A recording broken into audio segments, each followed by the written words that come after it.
Love coach Natasha McCrea talks business, love languages, and confessions of a love addict. It's not every day I get to have an interview with a love coach for alpha females. Please welcome my guest, Natasha McCrea. Hello. Thanks for being a guest on my show today. It's such an honor to be here. How are you? I'm great.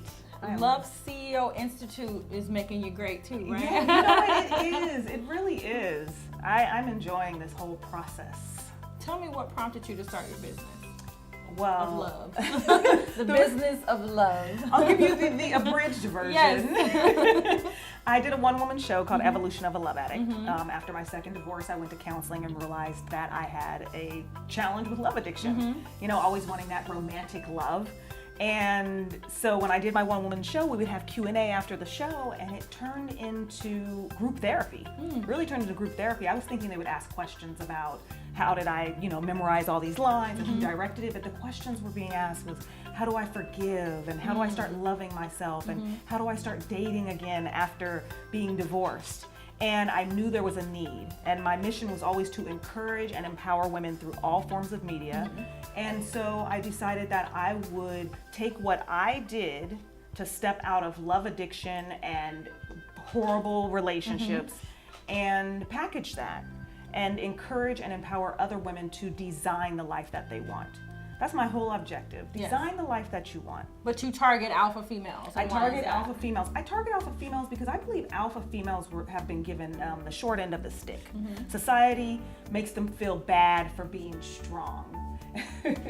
And I want them to understand that their strength is their gift, kind of like X-Men. They have this amazing gift, but they may not know how to use it. You can walk into a house and blow the entire house down, or you can walk into a house and light the candle wick on the table full of a room of gasoline. And that's where I want to be, Professor X of alpha female. So I knew that a lot of times with having people thinking certain things about you, instead of being unapologetic about your strength, they'll walk in a room and be like, yeah, I'm strong, what about it?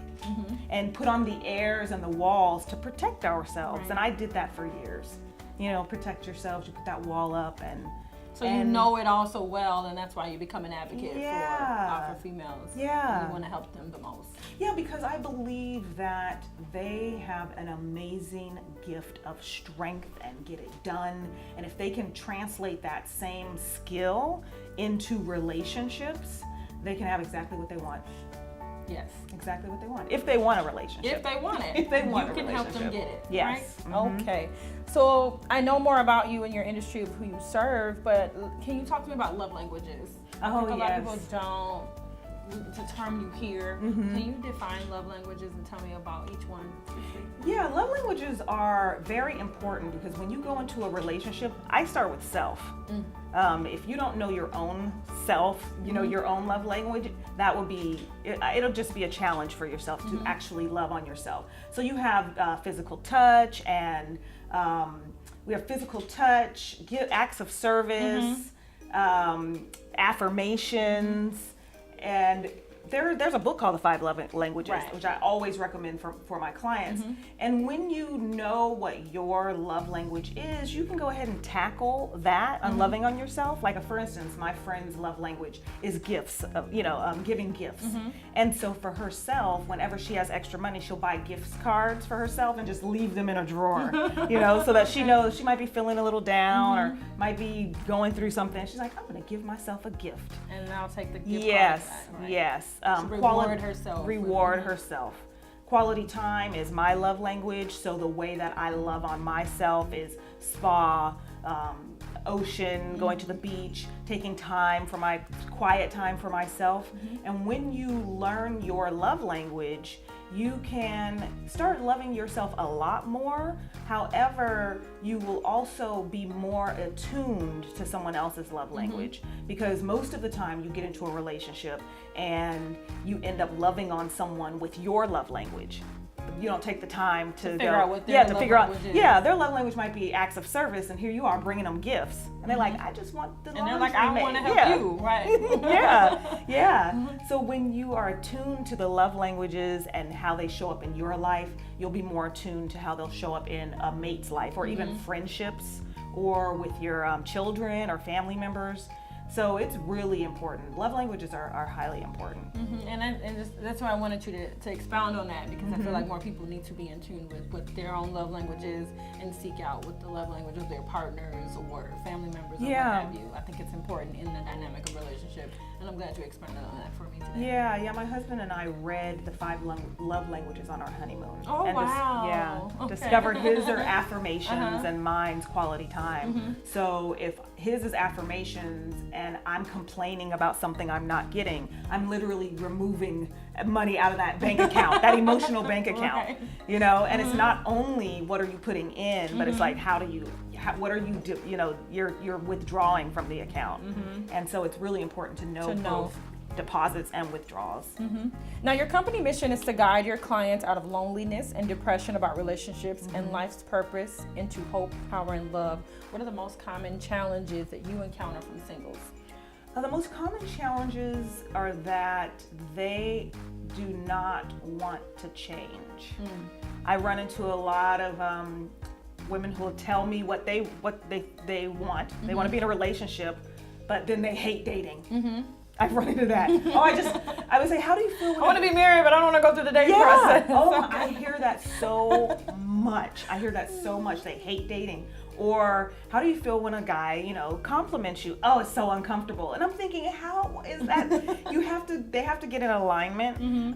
But truly, I would say probably the biggest right now that I'm running into is they do not know what they want. They do not know what they want. And you have to help them figure out what they want so they can go out and find it. You know what? I generally work with women who are on the track, like they finally decided I want something different.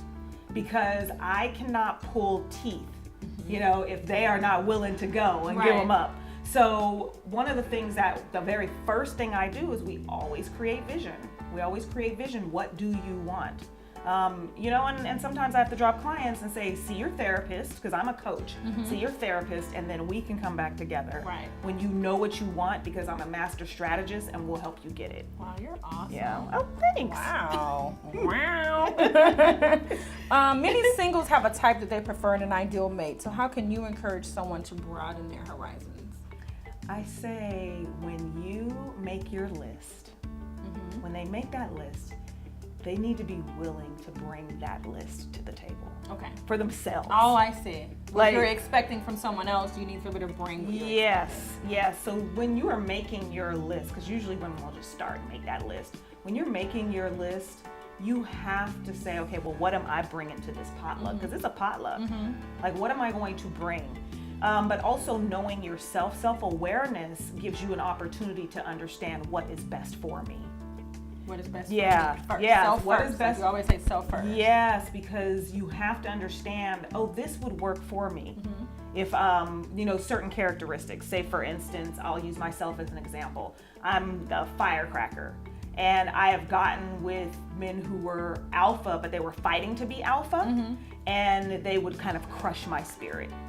And for a man who I know who I am, I have to make sure I'm with a man who is comfortable in his skin, so that he can just let me fly. As of course I'm bringing respect and love and everything to him, but he can let me fly and he's not intimidated by me. So you have to understand. By your successes and all of that. And a woman who might be a little more quiet might be wonderful to get with a guy who brings some things out in her. So understanding who you are can give you a better understanding of what you need. It's like a real science to this, to choosing your mate. Like, it's so much more intricate than I like this person, I like the way they look. Like, you really have to analyze so many different parts. Yeah, I encourage it just because I've made so many mistakes. So I made so many. Some people do it that way, and it works for them. That's their story. Right. But I have to say, if you're not where you want to be, or you don't have what you want, you have to do something different. Yes. And I just decided to do something different in my life with the type of men that I attracted and chose, and changing my belief system. And my objective is to help other people just see stuff differently. Take these amazing gifts and talents that you already have, and put them into getting the mate that you want. And is that a core part of what's in this book that you've written? This book is the beginning of a love addict, a love affair between the pages. Yes, this is a book to let all women know that they're not alone. Okay. That's my objective, to let you know you're not alone. This is the beginning of the process, and you get to see when I was crazy in love. I wrote love poems in this book about guys that I can't even remember who it was about. Okay. And then I got to the place of self-love, and you'll see that transition. At the end of the book, there's some questions you can do group with, ask questions with your group to get a better understanding of what you want, or maybe you had these experiences. So, and it's fun, and it's hot, and it's steamy, and I can't wait to read it. Get your copy. Where can other people at home get a copy of your book? you can get a copy on Amazon. Okay. It's on Amazon. Okay. Yep. Look up Natasha McCrea, Evolution of a Love Addict today. I want to thank you so much for being a guest on my show. It's absolutely a pleasure to meet you. And I look forward to working with you again in the future. Likewise. Okay.